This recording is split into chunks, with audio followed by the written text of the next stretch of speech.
Hey, FloydFest family, it's Sam coming at you from Ovation Sound with my best buddy Bill.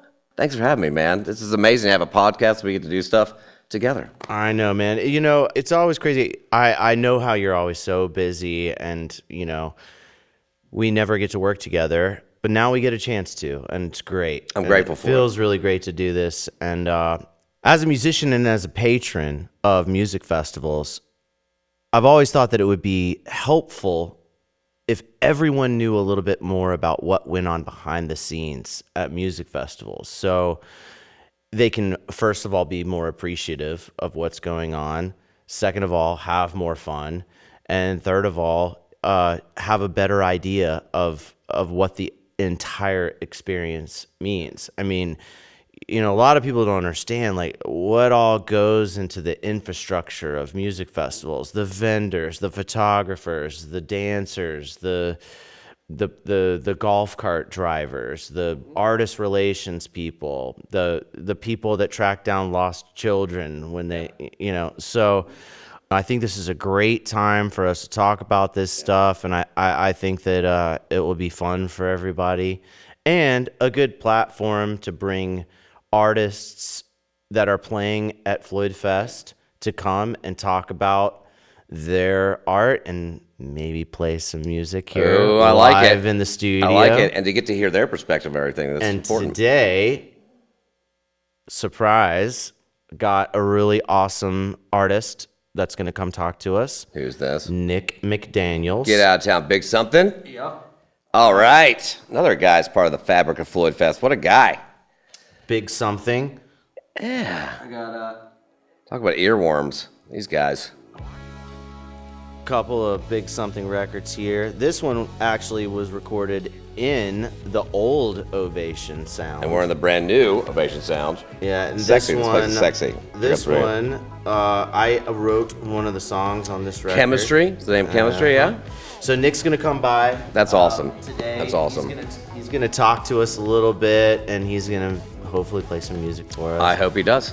He's played FloydFest Multiple times. Multiple bands. Yeah, and last time we were talking mostly about the old FloydFest site, which was amazing. So many great memories from that place. And it was so cool how the stages were separated. They were on each side of the venue, and then the vendors in the middle. And one time I remember I was sleeping inside of the photo booth. You remember Megan and Andy's photo booth. That's part of the fabric. And right across from the photo booth was that shower thing. Yes, the human car wash. And Dr. Bronner's. Every single morning, they would get on the loudspeaker with the music. And they kind of rap. Everybody come take a shower. And so I woke up every morning. Dude, they're coming back in 2026. Nice. I mean, we held out, but they're coming back. We love them. They're great. And while we're talk about some of the vendors that have been staples. Great question. We can't not start with Sugar Shack. The veggie thing. Come on. Right? And people might know about me. I am not a veggie forward person. But I understand. Are you a veggie backward person? Probably so. Okay. Probably. There's probably a lot of names. In fact, if there's like a dull part of the conversation, my friends would be like, you know, Sam doesn't like vegetables. You know, and then people start piling on. What? Egypt. Egypt. What's that mean? Veggie backwards. See, you're a genius. That's why we got you here, to do stuff like that, to give them new things to say about me. Sugar Shack, Tom. Sugar Shack, right? Vermont. The curry, or the masala curry, or I'm going to forget the name of that curry, or whatever it is. Chutney. It's a chutney. I think it's a chutney. And what did you call me? he pours that thing on these veggie things, and the breakfast thing, right? Can't not talk about that. And you remember, I'll talk about another vendor that just is part of the lexicon, right? Is we don't have them anymore. It's Peachy's. Does Amish donuts and pretzels. I remember that. It's unreal, the love people have for that. And they have like an event in Florida now during the week. We're always the last full week in July. They can't make it. And, you know, a good friend of ours who runs Red Wing Roots Music Festival, Jeremiah Jenkins. I played there a couple times. It's a fantastic festival. Played there with Big Daddy Love, actually. Look at that. Give a shout out to those guys. And Brian Swank, Brian Paul Swank, to be exact, Wook. who's He likes a to be big called part that. of the FloydFest family. He is absolutely been with us so damn long and been with me, and he's a boonie. Family friendly. Let's Okay, just watch tamp the it down. language. Tamp it down. They know me. Peachy's is actually Red Wing Roots, and Jeremiah loves to remind me that the most requested place to come back is Peachy's, but he can have them, I can't. That's the good joshing around we do. Sugar Shack. For the younger viewers, joshing around means joking around. Just Is that? Yeah, I don't even know where that came from. I feel like it came from 1998. I'm gonna Google it and I'll tell you next Google it. episode. We should still say that. My dad, I could just call my dad. He's like super into etymology. He'll tell me what it's from. The vendors make it what it is. You know, they've been with us for a long time. And beyond the food vendors, you know, you go to Cosmic Charlie's, you can go to Sugar Shack, you can go to Peachy's, go to Cotto. You know, people absolutely love that. So good. Veggie stuff, not a thing with me. Not a thing with me. But the craft vendors that have been with us for forever. And these people really get a good FaceTime with everybody because they're there for 5 days. The majority of our patrons are there for 5 days. And all these vendors, we're so grateful, have followed us to the new site. And we're bringing back the shower trailer, which is incredible. Dr. Bronner's shower trailer. Have you ever read the bottle of a Dr. Bronner's? I have to use reader glasses now, so now it's gone. No, I haven't fully read it. It's insane. It's insane, but I've never been able to see it again. It's the smallest. They actually, Dr. Bronner's rents that or sponsors that. I think maybe they put all those words on there to make you wash longer. I thought it was for me, you're taking a trip to the bathroom, something to read. That's also good. Yeah, it's probably that thing. Dr. Bronner's though, great soap. Smells amazing. And to have that afternoon car wash, where people get in, they're wrapping and stuff, it's a sight to be seen. Got some other crazy stories about that left for another time. But we love our vendors. So, and the thing is, like you said, when people are basically trapped in how many acres? So now we're at just under 200.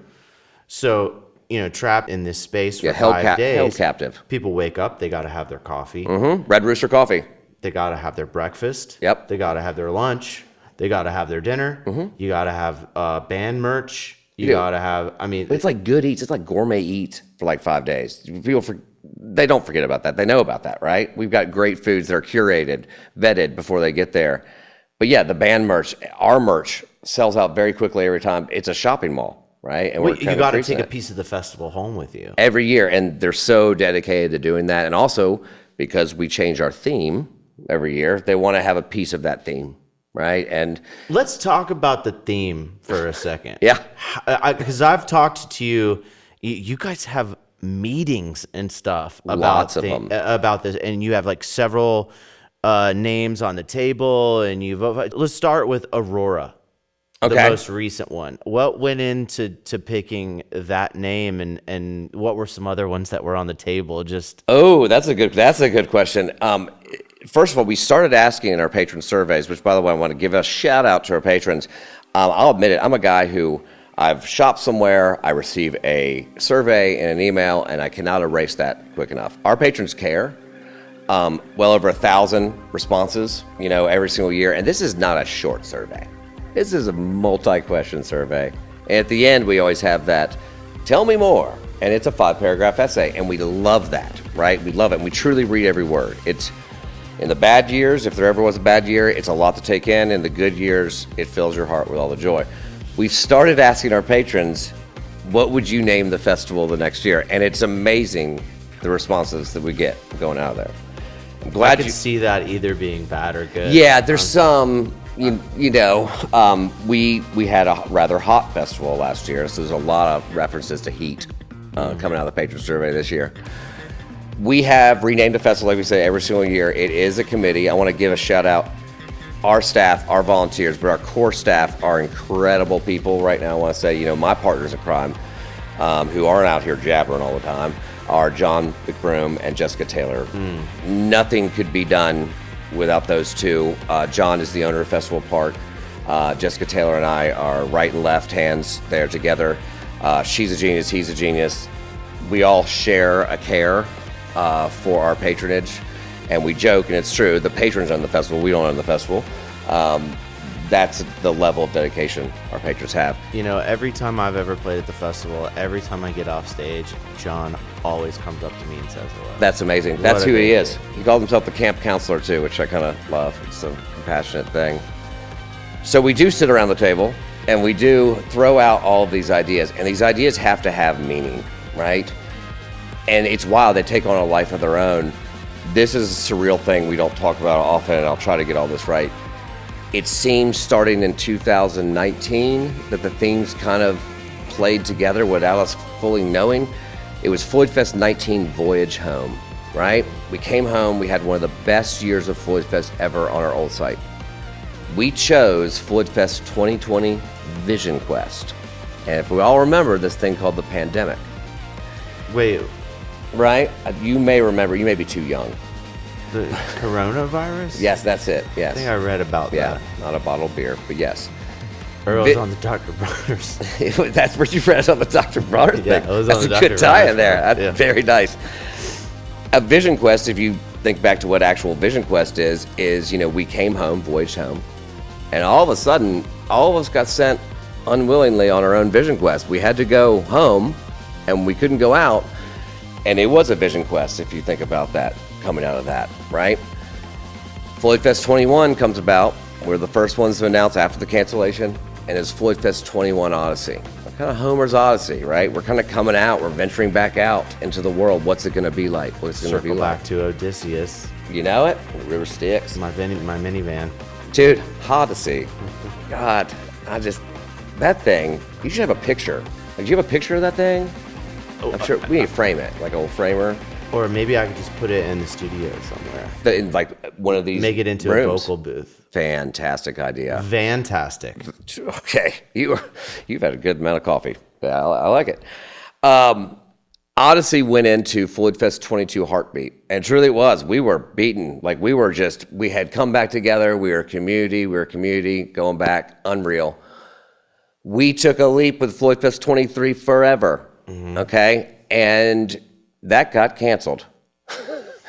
We can cover that in a different podcast about the fake turtles and such.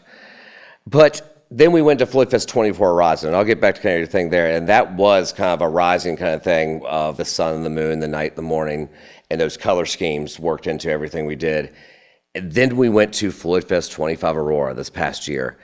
And it was the Technicolor Aurora lights really shone brightly. We were able to actually emulate that with the lighting on the site. Aurora technically comes after the horizon, right? So it was something that was very, very symbolic when we got there. It was, randomly enough, there are cycles of the Aurora, and 2025 was the highest cycle of the Aurora. And I'm not a scientist here, can't really explain all that stuff, but basically meant that the chances to see them were much greater. We actually didn't know that going into it, and there are many other options for stuff. The words like home always come to us because of the community. We do love symbolism going into everything. I could tell you some names that were not chosen, that may be chosen in the future, but patchwork. Patchwork Was one. We, of course, are old hippies. You and I both have had patchwork pants before. Oh, I've been known to I think I still have. adorn some patchwork I know. pants. I remember this. We were at Fish when they came back, and we wore a bunch of patchworks there. I think so. Yeah, before that too. Not proud of it. Interesting times. And then, Kaleidoscope is one. Now we're trying to get the colors, the symbols, all the colors coming together, the different views, et cetera. We have some really cool art. I want to make one of those big old viewfinders in the main field. Like you walk in, like TVs with the pictures today. Anyway, I go off on a tangent there. And now we come to this year, which is FloydFest 26 Daydream. And at my team, we actually came up, one of the finalists was Mosaic. Ooh. And I love that. I love the vision of Mosaic. Now, we also love, and people we haven't talked about this much, barn quilts. I love barn quilts. Barn quilts have symbolism. There are the wooden squares that are often hung on bars. I didn't know how to explain it to you. Well, I mean, I only know because Laura is Your lovely wife. loves old structures, and She does. Educated me on all kinds of I think her dream is to one day buy an old barn near where you live, near where FloydFest is. Yeah. Turn it into And throw parties in there? No, like a house. Yes. We can think about I don't think parties. She'd probably throw some dinner parties. There you go. Oh, that's like very garden and gun. So anyway. Yeah, so Mosaic and the barn quilt kind of fit together. If you look at the FloydFest 26 Daydream logo, you will see images inherent in there of barn quilts and mosaics and almost kaleidoscopes, right? But we chose Daydream. And that's really symbolic to us. We think it's a very, very good name. We really go into these retreats, if you will. We used to take retreats elsewhere, and then we realized, no, we really need to get work done because each FloydFest takes about 14 months, we say, to plan, which means we're starting 2 months ahead of the next FloydFest. Right. And we can't waste time. This really is a full-time job. People don't understand that. We do not rest our haunches after FloydFest ends. We go straight back to work, and so that retreat needs to be effective. We need to get the patron surveys reviewed, which we do. We need to make a punch list of what we need to improve. And as you know, FloydFest 25 Aurora was an incredible year. Is there like a FloydFest hangover? Like, do you get like a month or something before you start back, or? There's a little bit of that post-party depression, for lack of a better word, right? It's very interesting to us. We have our favorite people on the planet together for 5 days. I also say pre-fest is the best fest. We have our favorite people on the planet we work with together for a month or so ahead of the festival together. What is sad and beautiful at the same time is I get to watch my favorite people on the planet have the best time of their lives, hopefully, and I don't get to spend time with them. And it's because we're facilitating, right? It's not like, woe is me. That's what the job is. That gives you a hangover in a weird way, because the moment that you can take a breath, you're in a quiet field and you can reflect on everything. You can look at the pictures and everything, but we've missed those moments, and that's fine, right? But it's become more and more symbolic to me as we get older. Love my family. I have a great family. But also my friends are my family. And to be able to miss those family moments sometimes is kind of emotional coming out of it. But I feel very blessed because we get to do it again. We get to get together and do it again and say, we're working on this. And it also gives a good timestamp to the year of like, this is how the year flows. It's a very weird cyclical nature. It's like we have our own seasons.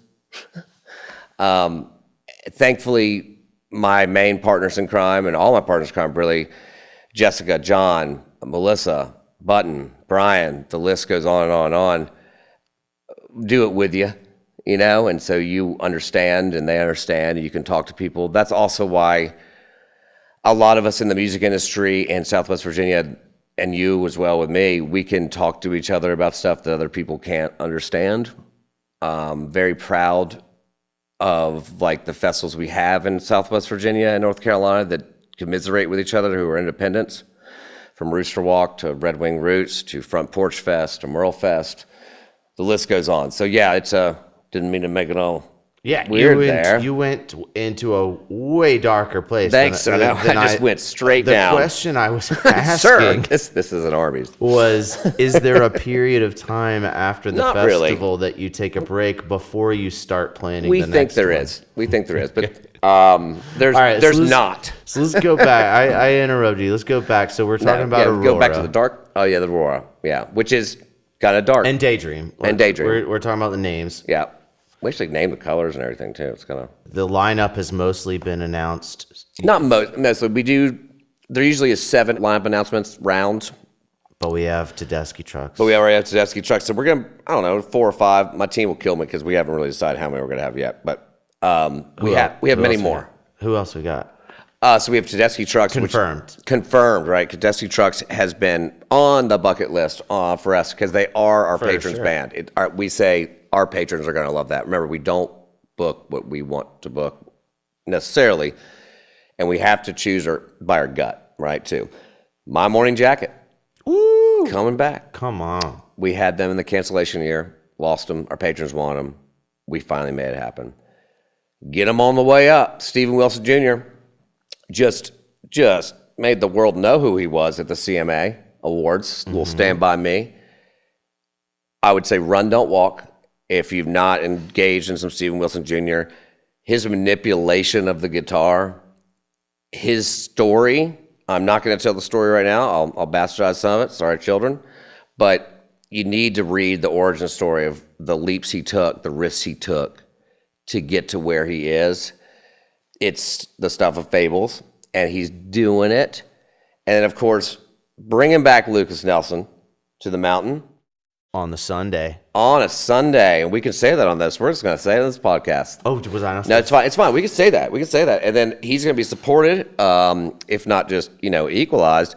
Larkin Poe.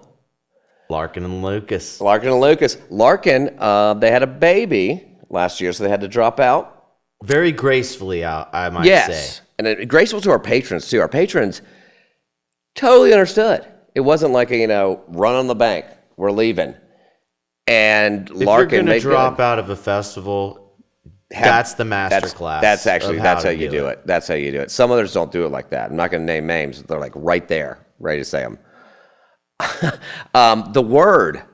You like The Word? Come on. Right? And I mean, John Medeski obviously is just Medeski, Martin Wood. Makes us feel old, but they did Bonnaroo 1 and 2 and become kind of like darlings. We're talking about Robert Randolph, North Mississippi All-Stars, and John Medeski. Mm-hmm. They're coming back. Unreal, right?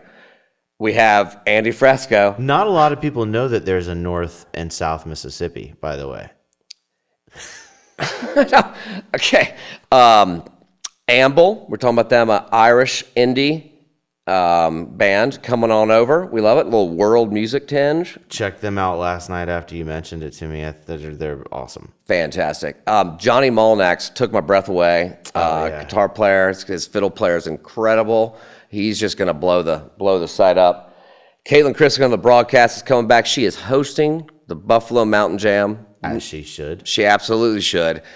That Buffalo Mountain Jam, it's going to make me feel all right. 9 years old. Maybe we're in the double digits now. And she killed it last year. Maggie Rose is coming up with her. Sadly, we're not having Maggie Rose back this year, but she's part of the last 2 years. Also run to her. She's incredible. But yeah, we've announced 20 bands. And we have, we get up to 100 artists on that. We're probably going to announce about 80 total bands. But those are upcoming. And I believe we have one coming up very, very soon. I'll say this, we've raised prices after the early bird ticket sales. We do have a lot of ticket types right now that are in short supply going into the holiday season. So we hope people will grab those. I do not mean to make this like an infomercial. I just want to remind people because customer service is big. We want to tell people what's going on. Well, and the other thing about this year is that you've got, okay, so you, and maybe I should let you feel this, but it seems like the talent is spread out over all 5 days. So you can't just go for one day. You got to go for the whole time, right? Yep. So give us the breakdown. The you're gonna make me say the whole thing. The main bands the main. I'll just do the main on ones. the each day. Yeah. So you nailed it. Purposeful programming, very important to us. We're not. Some of the bigger festivals will just kind of like throw it against the wall, see if it sticks. We care how each day plays in together as a holistic unit. Thursday, Steven Wilson Jr. Bam. Wow. Like coming out hot. He is going to have the buzz coming off him. I mean, the buzz is like it is now before the end of the year. It's just going to exponentially grow. The dude's got it. And people probably won't be able to afford him after this year. No, I mean, I don't think we can afford him if we had to sign the contract now. That's how get them on the way up trajectories work, right? It's crazy in the music industry. Tedeschi Trucks coming in hot on a Friday. I mean, making it sexy, making it soulful. Just can't imagine what that's going to be like, those nights back-to-back. My Morning Jacket on Saturday, probably going to play a longer set, right? Working through that right now. They want to be back, right? The bands that want to be back, it feels so good. And then, of course, we talked about Lucas and Larkin, really hammering it home on Sunday. And you got to pace yourself. 5 days, we got water on site. We are going to have more shade this year, okay? Our promise, our team heard it, our team cares. From the partner side, right, we're going to make sure the partners say, if you have an activation partner, let's make sure the patrons are taken care of with shade, right? That brings up an interesting point. So as a patron of music festivals, there's one thing that that it's impossible for us to understand until you really, pay attention. There are certain things about a music festival that a lot of us take for granted. Shade, what you just mentioned. Yep. If you're blessed with amazing weather for the whole weekend, it means that the sunshine is out and you're up on top of a mountain where you're closer to the sun. It's also cooler. So mathematically, I understood that. Yeah, the distance thing. You're closer. But also moisture, and there's too much, too little. Never perfect. If it's too dry, you have those trucks that dump water on the roads. We did, good call. If it's too wet, you put the sand. Talk a little bit about that, like how you maintain your site throughout the weekend to make everyone's experience better. That's a very good question, and give it up to the staff that we have that site operations leading the charge of seeing stuff before. Side ops, man. Side ops is. I've heard that on the radio. Dude, those guys. I mean, the heavy hitters. That's what I freaking love. Is we are. You said earlier, it takes a village. We are a village. You're making a town of 15,000 people in 5 days. We are the largest town in Floyd, right? We have our own hospital. Like we have 100 doctors and nurses who volunteer their time. Some are paid, of course, on our site. 2 ambulances. We have landing zone. We have 2 landing zones if we need them for helicopters to medevac people out of our site. Great point. We have a unified command structure working with the FBI, working with local agencies, working with VDOT, working with the health department to make sure our city operates healthily, safely, moving forward. Virginia Department of Transportation. There it is. Yeah, it is one of them. VDOT. Yeah. And then, of for course, our younger viewers. I love that you brought up the water trucks. These have grown up. These water trucks for everybody are the ones that spray water on the very dusty roads. We actually create dust at this place, an ungodly amount of dust. And they run through with water to tamp down that dust. Sometimes there's calcium chloride used in different festivals to help kind of mitigate that dust. These guys this year have those little toggle switches where like there's water coming out of each side and they make sure they don't spray down people, but they have it down to like by the foot. They can just pop it off. Like people think they're going to be in a human car wash for a second, and they just pop it off, and they're so skilled at it, right? And so, props to those guys, the little things behind the scenes. Porta potties, tidy services. Love those guys. Worked with them for a long time. There's nothing worse than going into a dirty porta potty during a festival, and we know that. Dirty porta potties, yes, also. But I'll tell you that, personally, the moment that it all came around to me, that I discovered the effort that it takes to build an amazing infrastructure at a music festival, was the first time. It was at FloydFest. I walked into a porta-john at night, and there were glow sticks. And I thought to myself, these people thought about the fact that I've got to use the little girl's room at night, maybe after consuming a couple of craft beverages, of water. Yep. And they wanted to, look out for me and show me where the stuff goes. And it was that moment where I was like, these people are really thinking of everything. Well, it means a lot. And I think you and I go back to when we used to gallivant at shows like the fish festivals and such. There were times where we saw porta-johns overflowing, if you will, and such. And that's a public health crisis, right? We up the amount of times that we pump those a day. We put them in locations where the pump trucks can get to them. That was a big fail on festivals 30 years ago, 20 years ago, where, they look great here. They serve a great purpose here. Can the pumper truck get to them? Right? And that's why they overflow. There's all these things you think about logistically. Once again, you go back to hopefully our team's internal planning, but site operations and how these things work. And having Jedis on site, like our site operations team, this is what hits me in my emotions pretty deep. There's probably not a problem we can't solve, right? Yo, you got a problem? Yo, I'll solve it. Okay. And yeah, we should bring shout out to Vanilla Ice. Yeah. I love these guys. I love what they do, these guys and gals, right? We can accomplish anything on that site, and people should go to these festivals feeling safe for that matter. These people are Jedis. They are our Swiss Army knights, literally walking around the festival that I can call on. And that's what hits me deep too, is we stay calm in every situation. We are up all night and all day. There's someone there ready to take care of what needs to be taken care of so people can have the time of their lives. So the background of what we do, very important. I mentioned patron surveys. A lot of credit to Festival Park team, John McBroom, Jessica and I, and the rest of our team coming in to support. About 50 site improvement projects were made in 2024 to 2025 to improve the patron experience for 25 Aurora. It went well. And small things, right? We really worked hard, and we said this. This was the first time, 2024, new festival site. People make people pass, like deer pass, right? You know, we're gonna see where the people are gonna walk. We're gonna watch that. We're gonna make a sidewalk there now, right? We're gonna see where the shuttle stops really need to be. We're gonna see where the porta johns really need to be. We're gonna see where maybe the stage sound pollution coming off one of the stages ruins the workshop porch or something like that. We moved the Oasis stage. We did 50 other projects that really resonated. That gave us a lot of trust back from our patrons moving to this year. We don't take any of that for granted. And we're gonna do everything we can to keep improving that experience year after year. That is not lip service. We understand people don't have to come to FloydFest, right? We wanna make this their sanctuary. And if we can do that and they recognize that, then we got a good old party, a family reunion.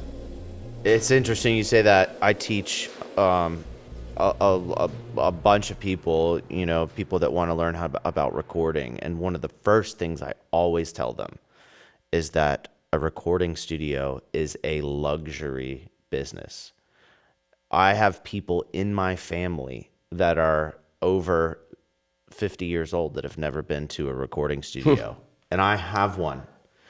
But everyone's been to a McDonald's, everyone's been to a mattress store, everyone's bought clothes. Yeah. There's certain things you need. There's certain things that are luxuries. So you don't have to go to a festival. You don't have to go to a recording studio. So if you want people to return, you have to make the experience so magical that they want to come back and tell all their friends about it. Beautiful. Yep. So let's talk about the new site. Yeah. Break it down for us, the stages. There's so many stages, and sometimes when you're at the festival, it's so overwhelming. Mm-hmm. It's hard to keep everything. So talk about each of the stages and what's cool about them and what's different about them and you know what purposes they serve. Love it. So at the old site and our brand now, Timber Frame Structures. We'll give love to Streamline Timber Frame.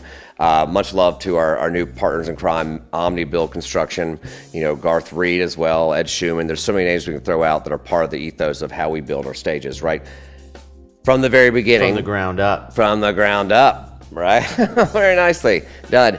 Timber frame blends in with the mountain landscape, right? It's not jarring. We're not putting up a big old structure like that. Now, that said, we work very hard to get to a place to build our main stage. Our main stage is still temporary, and that's fine. We built this structure that I'm lucky enough to have been a part of. I drew a napkin sketch for it, and there's some people that love me, some people that hate me. Yes, I do. I'm going to give it to you. We can maybe get it up for the people. Yeah. Got it framed in my house. It means a lot. There are people that hate me for it, right? The production teams, it's not the perfect stage, but it's called the Higher Ground Viewing Deck. And when you saw the land, I'll say this. We are so blessed to have had a blank slate. This land we got, Festival Park, was a blank slate. 200 acres, 3 roads, 1 house, 3 barns, which is a big change from the other place, but still nothing. Mm-hmm. There's never going to be a perfect site to do everything unless it's flat, right? But we're Music Magic Mountains. We can't forget mountains. So when we looked at it, there was a peak, kind of a overhang cliff that looked perfectly where it was facing the main stage, and we drew it out, and it became the Higher Ground Viewing Deck and stage. Okay. It is incredible if you haven't seen it. Its structure is timber frame, it has steel on the bottom. We did some tricks in there where we put kegs and people don't mix, right, for the bar. Right. So you can actually drive a UTV with kegs underneath to a walk-in cooler. The walk-in cooler goes up, shoots up to the bar. You face this way, right, just look at the main stage. The back of the stage goes off this way, and those people face. So like when the main stage is going, you're watching this way. You filter around, go on the other side, and you're watching this other stage. That was one of my favorite stages to play. It's incredible. Now, it's a teensy bit small. Let me tell you a very funny, maybe unknown thing about this is when you have a stage facing this way, a bar right here, and a crowd facing this way, it's going to be loud. And I give it to these guys. This is why I'm telling you we can do anything. These people can do anything. Pickleball courts. They're pretty loud, and people paid attention. And pickleball courts are often in neighborhoods that are kind of affluent, right? And then they're saying, well, that sounds weird. I don't really know where pickleball courts are. This is the story I've been told. Oh, I thought you were a pickleball. I look like expert. one, right? I mean, I look like a pickleballer. Didn't you get your degree in pickleball courts? Yeah, there was, yeah, I mean, this is what happens. They made this material that dampens the decibels coming off a pickleball court so that the more affluent neighborhood doesn't have to hear said pickleball court.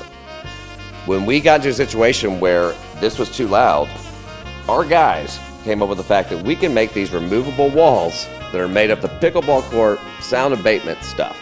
Not the cheapest, okay, painted black, but that's what we have up there as part of the technology.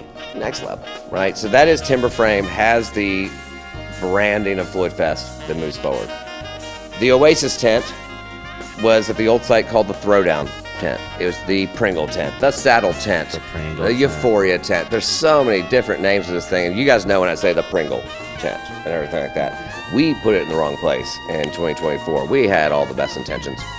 In fact, there was some talk about using the Sphere speakers from the Sphere in Vegas where you can point sound. You know this. You're the sound guy. I'm an idiot. Yeah. I know this stuff. We moved it to a place where it now faces and is much further away. The higher ground viewing deck, the barn, our main stage field, gives it room to breathe, gives a light show now, the potential for a light show, which is unworldly. My breath was taken away this year with the lasers coming off that baby. What it also does, historically at FloydFest, VIPs have always been backstage. Part of the allure, right? VIP program, next level. Seriously next level for the value you get.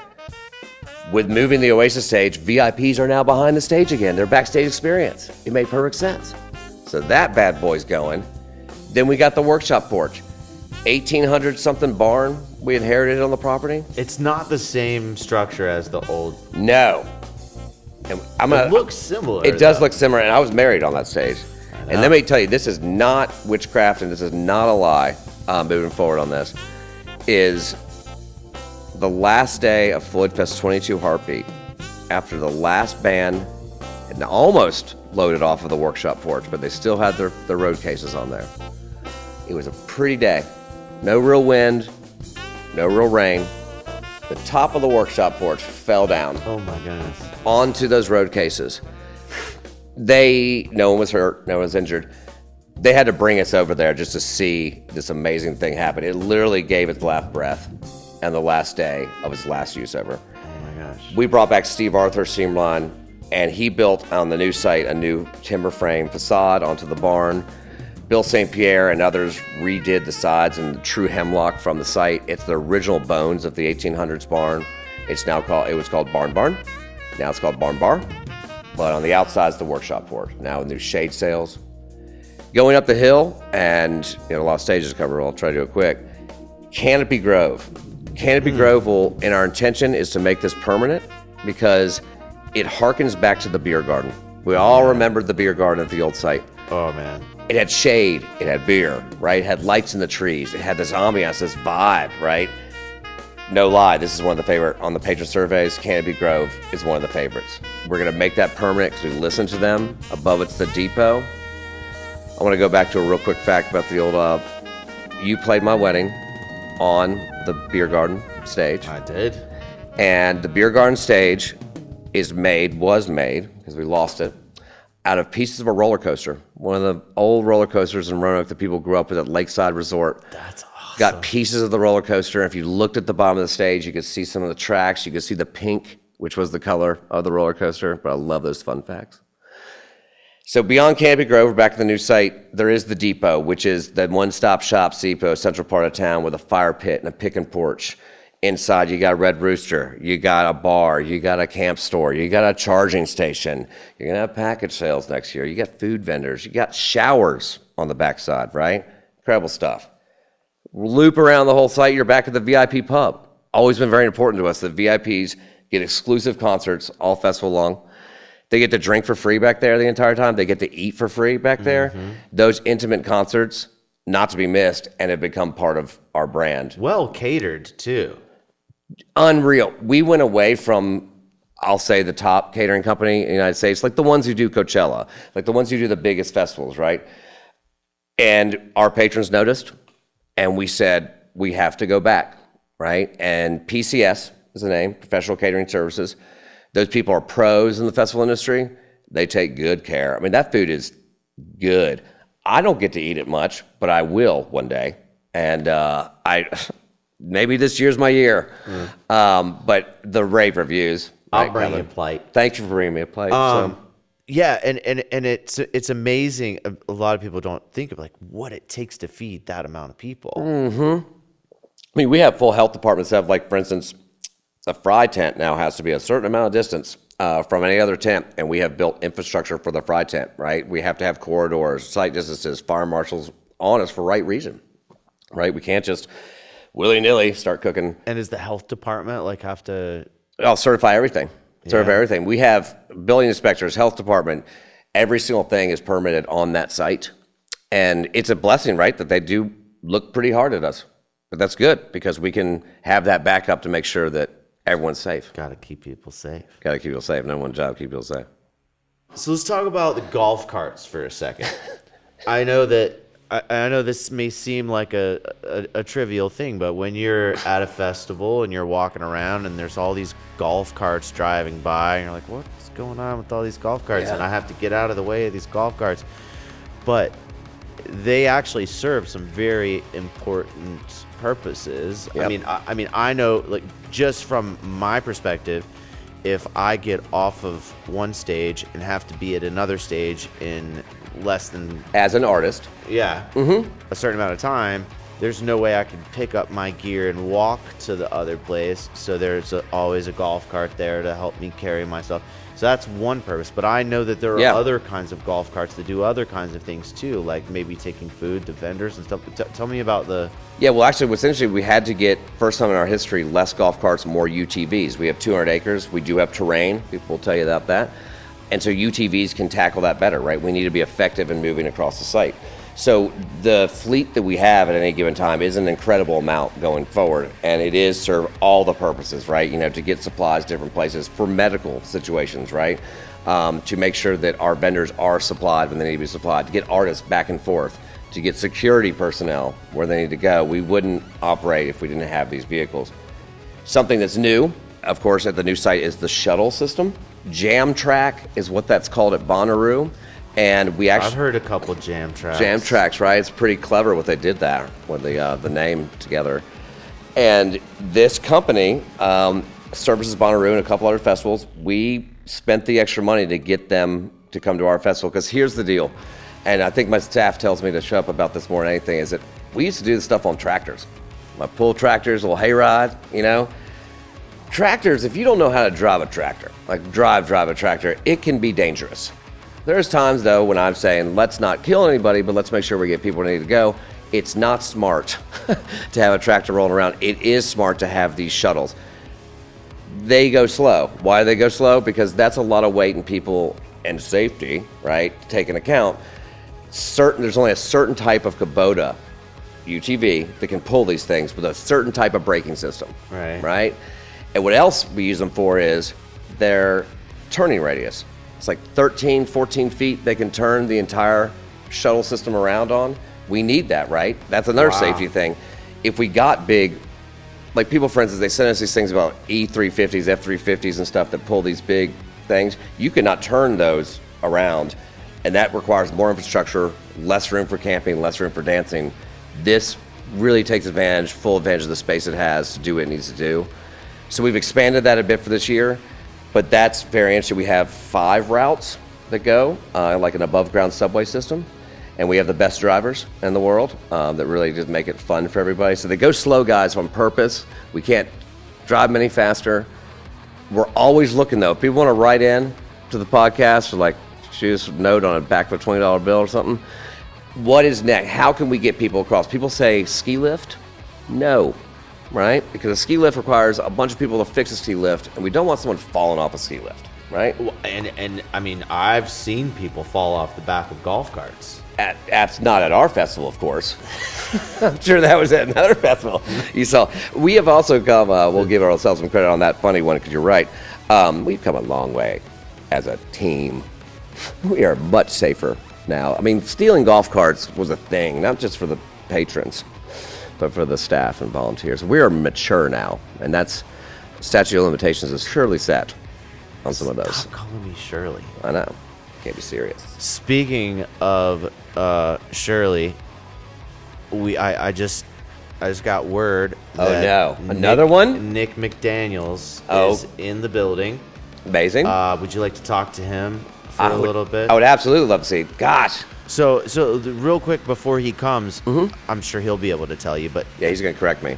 they've played it at FloydFest a few times, right? Like, I'm going to say 09. I want to say 16, 17. They played some other shows in Roanoke, kind of one-offs. Of course, they played last year. This Oasis set last year, another go down infamy kind of thing. They brought it, right? We had them. It was perfect time for that personal programming. You know, they did, I believe, went on at like 12:15, played right to 1:55 a.m. and brought it down. Incredible. And they actually have another project he's part of that you're part of called Red Panda. Right there, ladies and gentlemen. That and that show was really awesome too last year. I love that stage. Cool. I love it. Yeah. It's cool.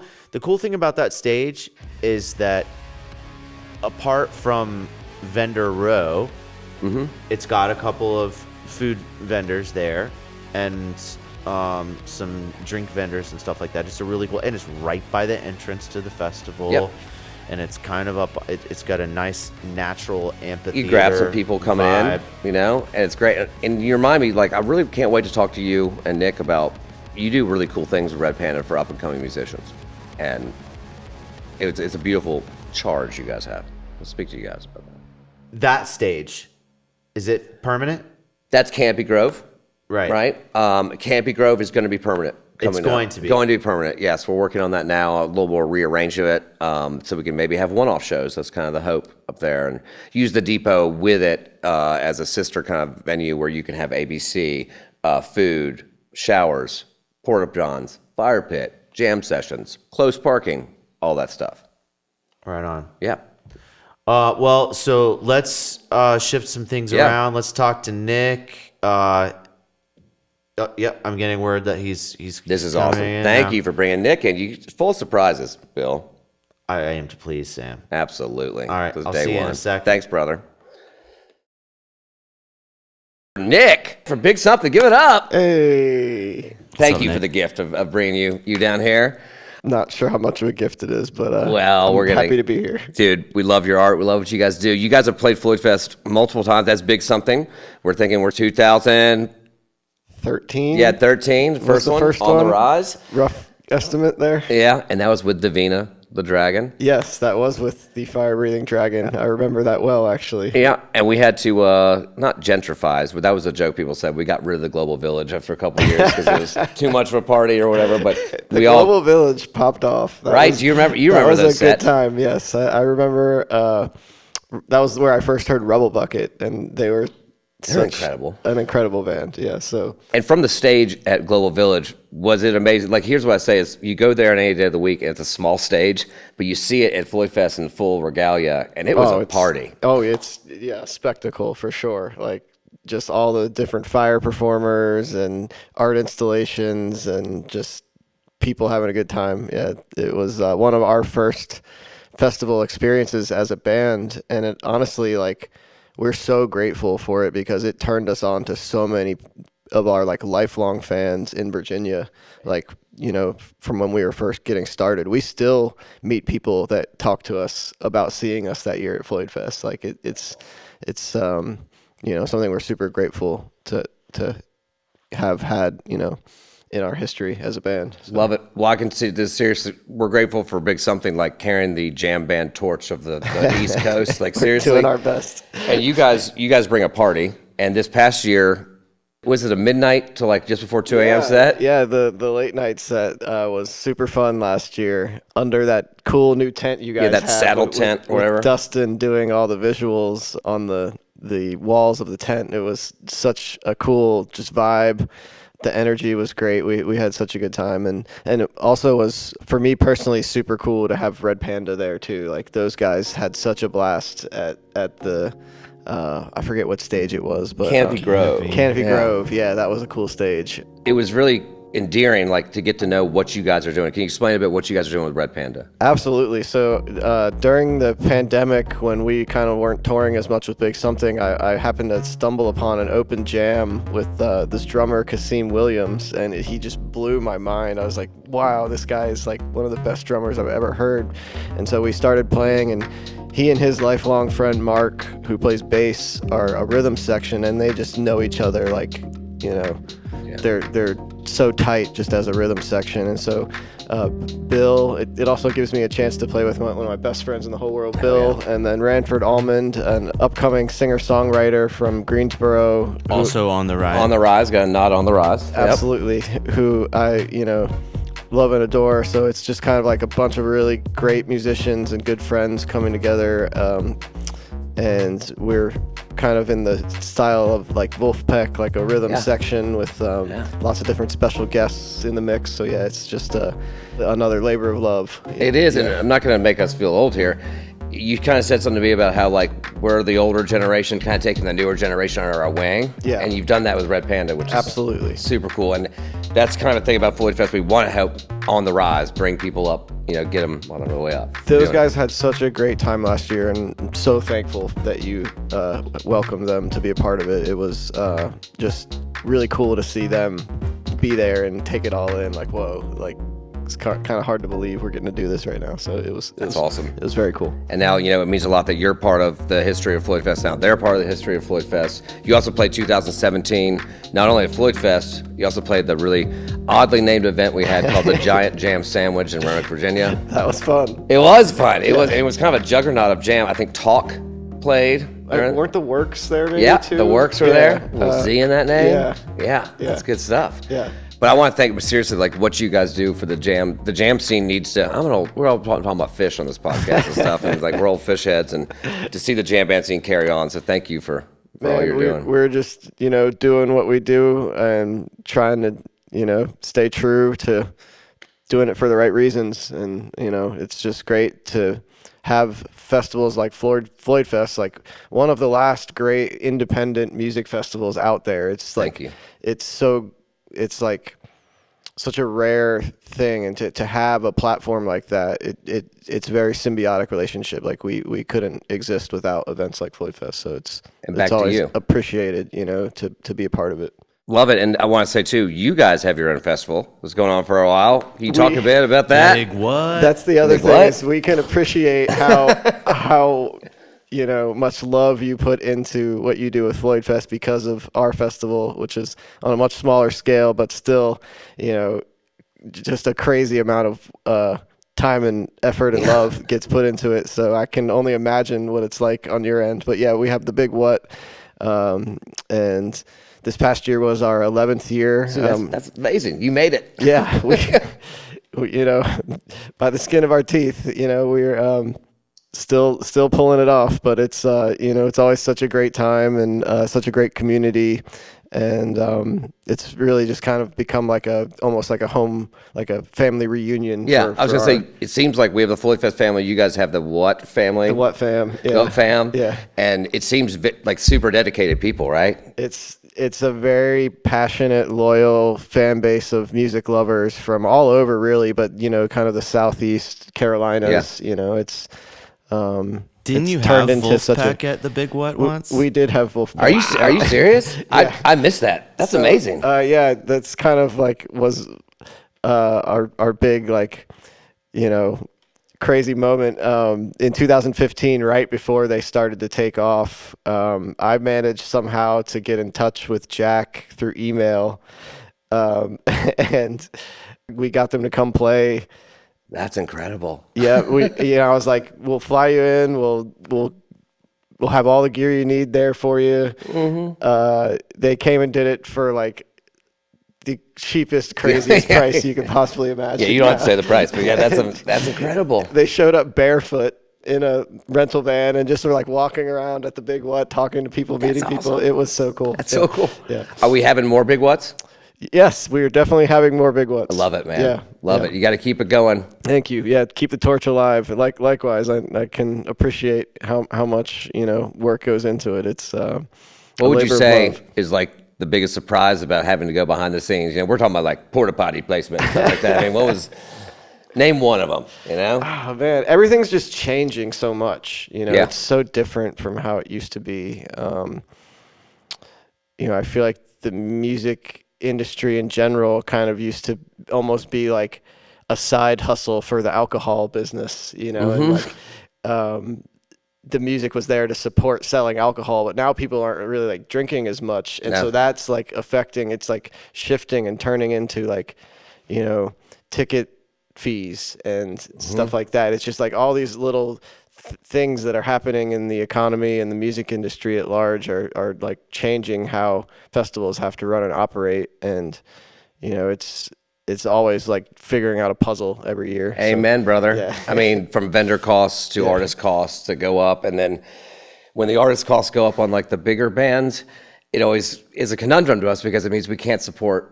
That takes money away to support the lower bands that come up, and I think that's why independents have to do what we do, what you do, so that we can make sure that we get the up and coming bands back. Yeah, and you have a great lineup this year. Like I saw that lineup and I was like, wow, that is awesome. So Thank you. yeah, Means a whole lot. Well, Bill promised me that you might be able to play something. we would love to play a little something for That you. means a Anytime lot. I can play with Bill, makes my day. So. It is. You guys are incredible. Let's hear it. Let's Hell do yeah. it. Give it up for Nick. Give it up for Nick. MacDaniels. Thank you, brother. Big something. Red Panda and grab right there. I think you started putting them on the table, man. Your Sorry. records. Oh, the record. I thought you were going to take the scissors Let's again. show one more time. If you don't already have these records, y'all need to cop them. They're fire. This is the latest one.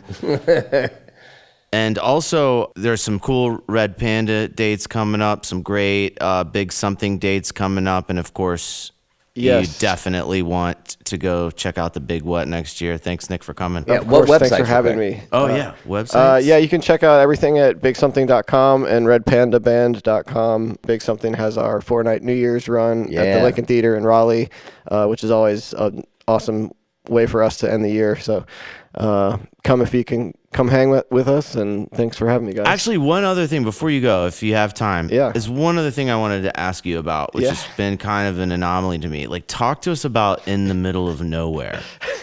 Yeah. It's just so insane. I love it. The middle of nowhere.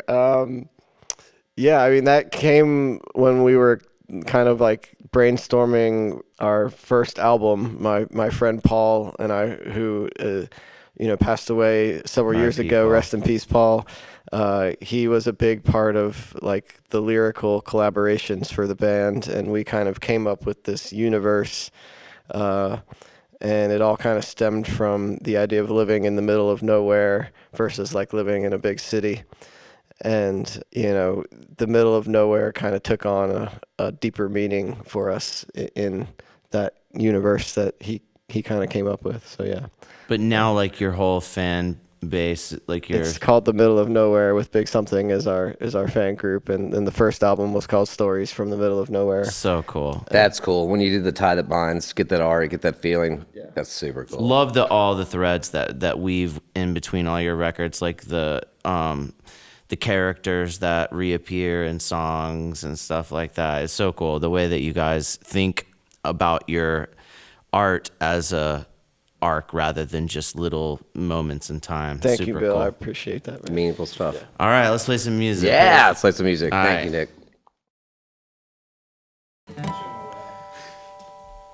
What's up, Bill? What up, Nate? Ready? I'm ready. 1, 2, 3, 4.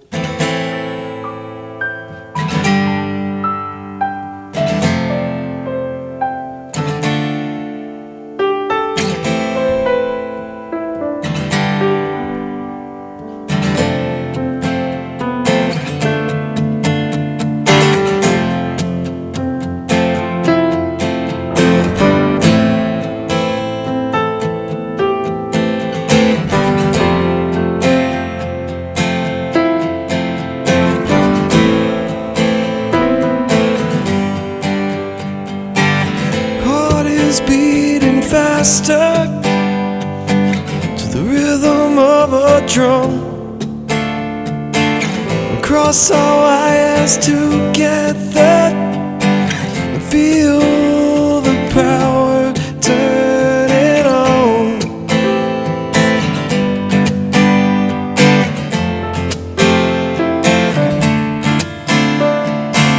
Now we are just machines. We can't feel like human beings. Can you feel the love we are generating? Feel the love we are generating.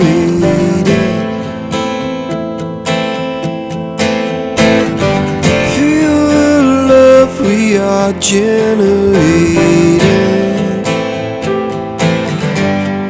Feel the love. Love our love. Love our love. Feel the love. The world is spinning faster and faster.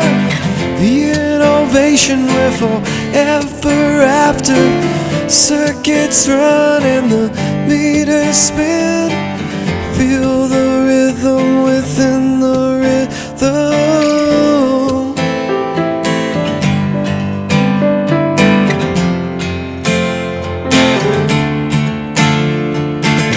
We create this android pulse. Mainframes change and our eyes light up. Can you feel the love we are generating? Feel the love we are generating.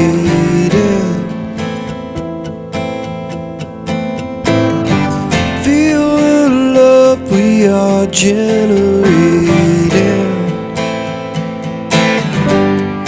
Feel the love. Roll our love. Roll our love. Feel the love.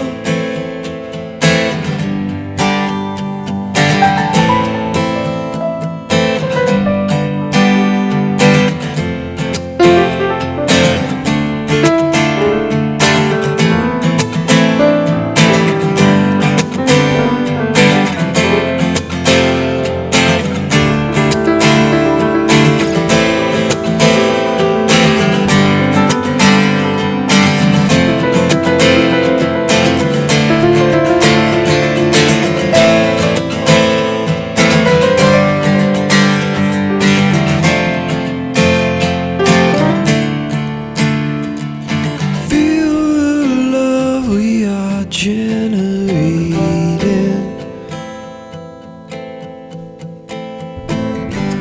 Feel the love we are generating.